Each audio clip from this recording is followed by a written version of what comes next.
네, 여러분 안녕하세요. 합격을 사냥하는 전기 사냥꾼입니다.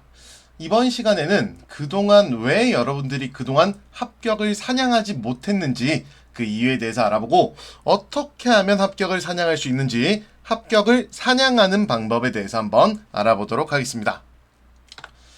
자, 지금부터 제가 합격 필승 공략법을 여러분들께 말씀을 드릴 건데 그 전에 왜 여러분들이 그동안 떨어질 수밖에 없었는지 그 이유에 대해서 한번 살펴볼 겁니다.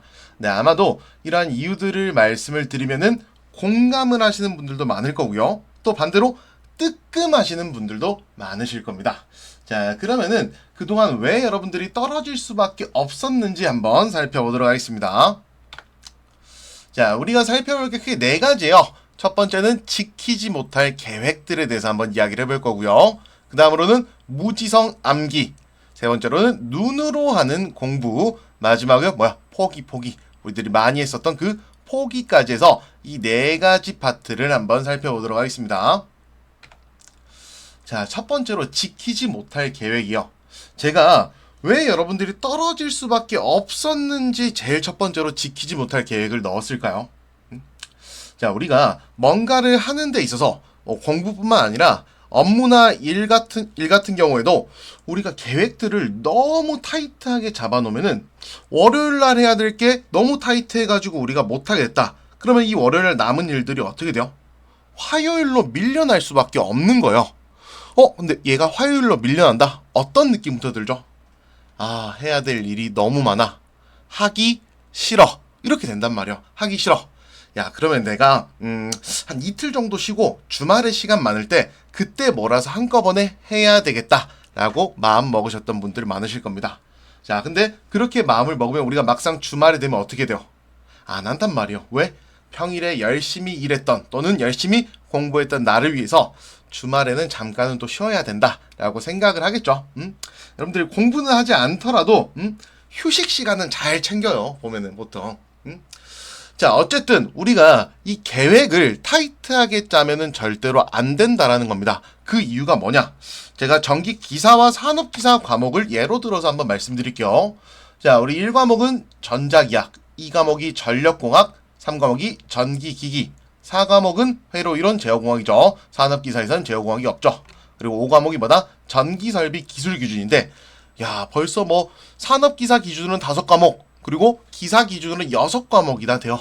이게 너무 많단 말이에요. 근데 우리가 막상 항상 매년 새해, 야, 올해는 내가 열심히 살아봐야겠다 라고 생각하면서 계획을 세우는데 그 계획들이 엄청나게 타이트하단 말이에요. 얘도 마찬가지로 여러분들 처음에 접하니까 열심히 해야겠다라고 생각을 하시는데, 자, 각각의 과목들의 특징 한번 이야기를 해보도록 할게요. 첫 번째로 여러분들이 어려워하시는 전자기학이요. 자, 요 전자기학 같은 경우에는 우리가 외워야 할 공식들이 엄청나게 많습니다. 그래서 공식들이 많다는 게 뭐죠? 바로 계산 문제가 많다라는 겁니다. 어쨌든 우리가 외워야 될 공식들이 엄청나게 많다. 자, 전력공학 같은 경우에는 공식이 자기학보다 많지 않더라도 우리가 계산 문제들이 출제가 됩니다. 근데 이 2과목 전력공학은 필기보다 더 중요한 게 뭐냐? 바로 실기에서 출제 비중이 엄청나게 많은 과목이 전력공학이라는 겁니다. 그래서 얘도 등한시할 수가 없겠죠. 그 다음에 전기기기 같은 경우에도 전기기기도 공식이 엄청나게 많이 들어있습니다. 자, 공식이 많은데 요 전기기기는 뭐다 또? 이해를 요구를 합니다. 이해를 요구해. 자, 그리고 회로이론 제어공학 같은 경우에도 공식이 많이 출제가 됩니다. 그리고 또 얘는 공식과 함께 얘도 이해를 요구하는 과목이라는 거야. 자, 마지막으로 5과목 전기설비 기술기준 야, 얘는 그래도 그나마 다른 나머지 과목들에 비해서 공식은 작아요. 공식이 작은데 얘는 암기와 이해를 요구하는 과목입니다. 자, 지금 벌써 우리 6과목이 공식 많은 게 4과목이나 된다라는 거. 4과목이나 돼.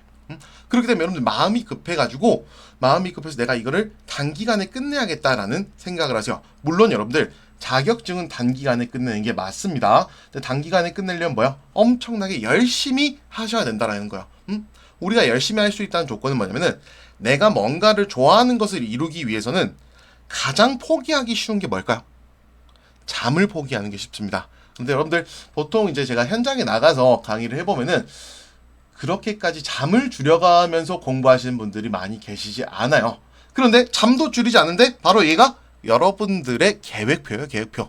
야, 월요일에는 회로 이론 1에서 5장, 화요일은 회로 이론 6에서 10장, 수요일은 전자계약 1에서 5장까지 봐야겠다. 계획은 정말 잘 짜놔요. 엄청나게 방대하단 말이에요.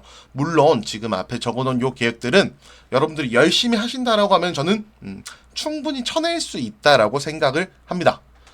반대로 이렇게 말씀하시는 분들이 계실 거야. 야, 전기사냥꾼, 너 이거 회로 이론 1장에서 5장까지 얼마나 많은지 몰라? 이걸 어떻게 하루 만에 해? 라고 말씀하시는 분들이 계실 건데, 얘는 제가 바로 뒷장에서 다시 한번 말씀을 드리도록 하고요. 어쨌든 여기서 제가 여러분들께 말씀드리고 싶은 건 뭐냐, 계획을 너무 방대하게 잡아놓으면은 얘가 그 다음날 화요일로 밀리게 되는 순간 우리는 하기가 싫다라는 겁니다. 그래서 여러분들 항상 우리가 첫 번째로는 공부 계획, 학습 계획을 짜게 되는데, 이 계획은 무조건 여러분들 간단하게 단순하게 짜셔야 됩니다. 엄청나게 많은 거 공부한다라고 생각을 하시면 절대로 안 됩니다. 자, 엄청나게 좀 간단하게 계획을 짰었는데 월요일 게 생각보다 일찍 끝났다. 그럼 어떻게 하면 돼요? 화요일 거 땡겨와서 하면 된다라는 거야. 이렇게 그 다음날 거 계속해서 땡겨오면 우린 주말에 뭐야? 쉴 수 있는 시간을 조금 더 확보를 할 수 있다라는 겁니다. 여러분들 첫 번째가 지키질 못할 계획인데, 요 계획 어떻게 해야 된다라고요? 계획을 내가 지킬 수 있는 만큼만 설정을 하셔야 됩니다. 자, 그 다음에 한번 살펴보도록 할게요. 자, 그 다음 이제 두 번째로 이제 무지성 암기예요. 자, 얘는 우리가 앞에서 지키지 못할 계획과 연관이 되는데, 이 계획들이 지켜지지 못하게 되면 우리가 어떻게 될까요? 이제 마음이 급한 거예요. 원래 처음에는 이론 내용 다 보고 기출문제 풀고 정확하게 시험장에 들어가야겠다라고 생각을 하셨을 건데, 이 계획들이 다 틀어지기 시작하면서 마음은 급해요. 마음은 급하니까 이제 어떻게 된다? 기출문제를 무지성으로 문제랑 답을 암기를 합니다. 자, 어떻게 암기를 하냐? 바로 이 관연도 기출문제 10년치를 여러분들이 무지성으로 암기를 하세요. 자, 예전 같으면 저는 요 관연도 기출문제 10년치를 무지성으로 암기하는 게 저는 가능하다라고 생각을 했었습니다. 자, 근데 지금 CBT로 바뀌고 나서 여러분들 출제된 문제들 한번 보시게 되면요, 예전에는 계산 문제 같은 경우에도 그대로 문제와 답 똑같이 출제됐던 경우가 많은데, 지금은 계산 문제 안에서 어떤 수치들을 바꿔버린단 말이에요. 이 수치들을 바꾸면 우리가 어떻게 해야 돼요? 식을 기억을 하셔야 된다라는 거야. 그래서 이 관연도 기출문제 10년을 무지성으로 암기하는 것은 저는 올바른 학습 방법이 아니다라고 생각을 합니다. 왜? 이거 10년 치면, 자, 우리 1년에 몇 문제요? 300문제죠. 1년에 300문제면은, 자, 10년 치면 몇 문제죠? 한 3000문제 정도 된단 말이야.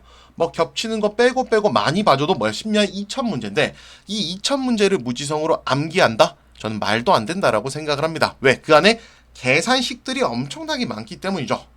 자, 그러면은 우리가 올바른 학습 방법, 우리가 합격을 사냥하기 위해서 올바른 사냥 방법은 뭔지 한번 고민을 해보면요. 자, 이런 문제들에 대해서 되게 많이 싸우시는 분들이 많으세요. 커뮤니티에서.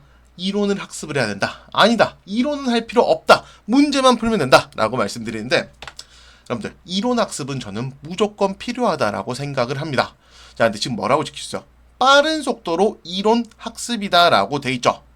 자, 여러분들이 보통은 이제 이론까지 잡고 넘어가신다라고 생각을 하시는데, 요 이론 같은 경우 여러분들 완벽하게 공부를 하실 필요가 없단 말이에요. 아까 전에 우리 과목 순서 봤듯이 과목이 6과목이 되는데, 기사 기준으로 6과목이 되는데, 이 이론을 내가 완벽하게 마스터를 해가지고 문제풀이를 들어가겠다라고 생각을 하시는 분들이 계시는데, 여러분들 절대로 안 됩니다. 왜냐면은 이론의 양이 작은 게 아니라 엄청나게 많단 말이에요. 근데 얘가 몇 과목? 6과목이요. 그래서 여러분들이 이론을 완벽하게 아실 필요는 없으세요. 그러면은 어느 정도냐? 한 이론 내용에서 절반, 전 절반도 조금 많다라고 생각하는데, 내가 한 절반 정도 요런 게 있구나라는 것만 여러분들이 확인을 하셔야 된다라는 거야. 왜? 우리가 문제를 푸는 데 있어서 그래도 어느 정도 이론 내용에 대한 이해가 필요하게 된다라는 거야. 근데 나머지는 이제 문제풀이를 한번 보게 되면요, 그냥 무지성으로 문제만 풀어드리는 게 아니라 그에 관련된 이론 내용들도 한 번씩은 언급이 되기 때문에 우선은 이론 학습을 정확하게 완벽하게 할 필요는 없다라는 겁니다. 그럼 어떻게 한다? 이론 내용의 한 절반 정도만 내가 공부를 한다. 전체 양에서 절반 정도만 좀 건져간다. 강의 여러분들 보시게 되면 그 강의 안에서도 중요하다라고 제가 강조하는 부분들이 있을 거예요. 그 중요하다라는 것만 여러분들이 가져가셔도 저는 충분하다라고 생각을 합니다. 근데 뭐 물론 현장 가서 말을 하면 이렇게 말씀을 하시더라고요. 야, 네가 중요하다라고 하는 내용들이 너무 많지 않니? 라고 이야기를 하시는데, 여러분들 그것도 되게 압축해서 말씀드린 거기 때문에 제가 앞으로 강의하면서 요거는 너무너무 중요합니다 라고 하는 내용들을 여러분들이 따로 필기를 해놓고 그것만 암기를 하셔도 저는 충분하다라고 생각을 하고요. 자, 그 다음에 이제 뭐 이론 내용을 한 절반 정도 내가 아는 것 같아 라고 하면 어떻게 하셔야 하냐, 최신 기출 문제를 여러분들이 푸시면서 감각을 살리셔야 돼요. 자, 제가 여기서는 조금 드리고 싶은 말이 많은데, 우리 시험이 어떤 시험이에요? 뭐 이론 내용 뭐 테스트 보는 시험인가요? 아니에요. 우리 문제 푸는 시험입니다. 문제 푸는 시험. 문제 푸는 시험에서는 우리가 뭐야? 우리가 외웠던 공식을 가지고 적용을 해야 되는 거예요, 여러분들. 아는 것과 적용하는 것은 정말로 천차만별입니다. 그래서 우리가 문제를 풀면서 감각을 끌어올리셔야 되는데, 그러면은 선생님 도대체 얼마만큼 몇 년도에 문제를 풀어야 되나요? 라고 질문 주신 분들이 많은데, 저는 최근 한 3개년에서 5개년 정도만 문제를 푸시고 가셔도 충분하다라고 생각합니다. 단 시험장에 들어가기 전에 복원 CBT 된 거 반드시 살펴보고 가셔야 되고요. 그래서 여러분들이 무지성으로 암기해서 된다 안 된다? 절대로 안 된다라는 겁니다. 그리고 이론 학습 안 해도 된다? 아닙니다. 이론 학습 빠른 속도로 여러분들 쭉쭉쭉쭉쭉 들어주시고, 강의 안에서 제가 중요하다라고 말하는 내용만 기억을 하시고 나머지 것들 그런 거구나 라는 것 정도만 기억을 하셔도 됩니다. 그리고 이론 내용이 어느 정도 한 절반 정도 학습이 됐다라고 생각을 하시는 분들은 최근 3개년에서 5개년 정도 기출문제 풀이하시면서 문제가 이런 식으로 출제가 되는구나 라고 살펴보시면 충분하다라고 생각이 듭니다. 절대로 무지성 암기를 하시면 안 됩니다. 아마 그동안 무지성 암기 하셨던 분들 중에서 무지성 암기에서 떨어지신 분들이 많다라는 거 저도 알고 있어요. 자, 그 다음 것도 한번 살펴보도록 하겠습니다. 자, 이제 앞에서 우리가 살펴봤던 두 가지가 뭐였었죠? 지키지 못할 계획과 무지성 암기였었죠. 자, 여기 흐름이 아마 다 비슷할 겁니다. 떨어지셨던 분들 같은 경우에는 처음에 내가 지키지 못할 정도로 계획을 많이 세워서 그 계획들이 뒤로 밀리기 시작하면서부터 공부가 하기 싫어지고 학습 시간을 확보하지 못해서 시간이 부족하다, 시험 때까지. 그럼 어떻게 된다? 이제 무지성으로 암기를 하기 시작하시는데, 무지성으로 암기를 하면서도 마음이 급해요. 시간이 부족하다는 이유로. 그래서 어떻게 한다? 눈으로 공부를 하게 됩니다. 눈으로 공부를 하게 돼요. 얘는 정말로 여러분들 무조건 떨어지기 위한 방법이에요. 눈으로 하는 공부. 물론 우리가 규정 같은 경우에는 쭉 읽어보면서 암기를 하셔야 되는데, 계산 문제까지 눈으로 공부하시는 분들이 계세요. 왜? 우리 보통 시중에 나와 있는 거 보시게 되면 문제 밑에 해설이 있는 경우가 있어요. 걔네 읽으시면서 공부하시는 분들이 계시거든요. 특히 계산 문제. 그렇게 하면 어떻게 된다? 계산 문제 해설 읽으면서 눈으로 공부하면 어떻게 된다? 바로 다음 시험장 접수하러 가시게 되는 겁니다. 자, 그러면 우리가 계산 문제 같은 경우는 어떻게 공부를 해야 되냐? 요것만 지켜주셔도 여러분들 100% 합격할 수 있다라고 저는 생각을 합니다. 바로 계산 문제는 반드시 여러분들이 공식을 암기하고 손으로 쓰면서 문제풀이를 하셔야 돼요. 요게 제일 중요한 거야. 계산 문제는 무조건 공식을 암기하고 손으로 쓰면서 문제풀이를 하셔야 한다. 자, 그러면은 여기가 끝이냐? 아닙니다. 계산 문제 우리 어떻게 풀죠? 계산기 가지고 풀죠. 여기가 끝이 아니라 계산기에 직접 넣어서 정답까지 도출하는 게 여러분들이 하셔야 될 일이요. 계산 문제는 반드시 공식 암기하고 손으로 쓰면서 계산기에 최종식 집어넣어서 답까지 도출을 하셔야 돼요. 여러분들 중에 많은 분들이 요거를 좀 모르고 계신다라고 생각을 하는데, 뭐냐면은 여러분들 우리가 시험 시간이 한 2시간 반 정도 되죠. 2시간 반 정도 되는데, 이 시험 시간을 단축시키려면 어떻게 해야 될까요? 공식을 많이 암기해야 된다? 물론 그것도 정답이 될 수가 있지만 계산기 사용 방법에 여러분들이 숙달이 되어야 된다는 거예요. 계산기 사용 방법에. 제가 이제 학원에서 수업을 하다 보면은 특히 이제 젊은 친구들 같은 경우 눈으로 공부를 하다 보니까 계산기 사용법에 엄청나게 서툽니다. 우리 계산기 어르신들 보듯이 한 글자 한 글자씩 누르고 있어요. 여러분들 시험 시간을 단축시킬 수 있는 유일한 방법은 계산기 사용이 엄청나게 숙달되어야 가능한 겁니다. 그래서 우리가 계산 문제 풀 때는 반드시 공식 암기하고 직접 넣어서 도출하는 것까지가 여러분들이 하셔야 될 일입니다. 자, 근데 이렇게 이제 안 하고 눈으로 이제 계속 공부를 하시죠. 계산 문제 해설을 읽으면서 계속 공부를 하게 된다. 근데 그런데 또 하기가 싫은 거예요. 왜? 내가 아는 거 없이 무지성으로 문제랑 답만 외우니까 이게 너무 힘들게 된 겁니다. 그럼 결과적으로 어떻게 된다? 포기를 하게 됩니다. 포기. 자, 포기할 때 제일로 처음에 하는 게 뭔지 아세요, 여러분들? 야, 다음 시험 시간까지 남은 게 며칠 정도 되더라? 라고 계산을 하십니다. 야, 한 2주 정도 남았는데, 해보지도 않고 이제 이래요. 야, 이거 2주 안 돼. 자, 그러면은 이번 시험이 아니라 다음 시험까지는 얼마나 남았나? 한 3달 정도 남았네? 라고 하고 다음 시험을 목표로 잡게 됩니다. 그럼 다음 시험까지 보통 몇 달 남았다고 했어요? 한 2달에서 3달 정도가 남았기 때문에 이제 뭐를 하시냐면은, 야, 그동안 그래도 내가 고생을 조금 했으니까 고생한 나를 위해서 잠깐만 좀 쉬자. 근데 아마 좀 놀아보신 분들은 아실 건데, 이제 하루 이틀 정도 놀다 보면은 일주일 노는 건 아무것도 아닙니다. 그럼 어떻게 된다? 한 달 정도를 놀아요, 보통 보시면은. 자, 한 달 정도 놀면 남은 시간 어떻게 돼요? 2달 정도 될 겁니다. 길어야 2달 정도 될 거야. 그럼 어떻게 된다? 바로 요 지키지 못할 계획, 무지성 암기, 눈으로 하는 공부, 포기. 얘네 이 4가지 챕터가 어떻게 되냐면 계속해서 반복됩니다. 반복. 요거 아마 공감하시는 분들 많을 거예요. 제가 옆에서 지켜보고 있으면 요 4가지를 계속해서 반복하시더라고요. 떨으신 분들이. 자, 그러면 이제 우리가 어떻게 해야 된다? 방금 앞에 살펴봤었죠? 합격을 위한 필승 공략법. 첫 번째가 뭐야?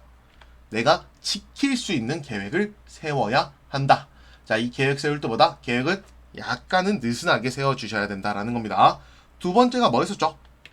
빠른 속도로 우리가 이론을 학습하고 나서 이론보다 몇 프로? 한 절반 정도만 봐도 성공하는 겁니다. 이론을 학습하고 나서 최신 기출 문제를 푸시면서 감각을 끌어올리시면 되는데, 문제 풀 때 어떻게 해야 된다?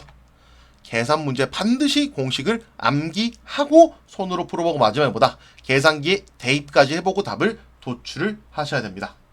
자, 요 3가지만 지키면은 저는 충분히 승산이 있다라고 생각을 하는데, 요 3가지보다 더 중요한 게 있습니다. 뭐?